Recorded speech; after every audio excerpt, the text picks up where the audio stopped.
ભાવનગર જિલ્લાના મહુવા તાલુકાના કસાણ ગામમાં દીપડાએ એક 7 વર્ષના બાળક પર હુમલો કર્યો હોવાનું સામે આવ્યું છે।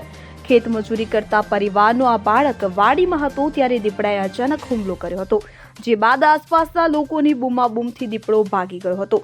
ત્યારે હુમલામાં બાળકને માથાના અને શરીરના અન્ય ભાગે ઈજાઓ થઈ હતી, જેને લઈ ઈજાગ્રસ્ત બાળકને તાત્કાલિક સારવાર અર્થે ગુંદાળા ગામના આરોગ્ય કેન્દ્રમાં લઈ જવામાં આવ્યો હતો। પ્રાથમિક સારવાર બાદ ડોક્ટરે તેને રજા આપી દીધી હતી। તો સ્થાનિક રહેવાસીઓના જણાવ્યા અનુસાર આ વિસ્તારમાં છેલ્લા કેટલાય સમયથી દીપડાની હાજરી જોવા મળી રહી છે।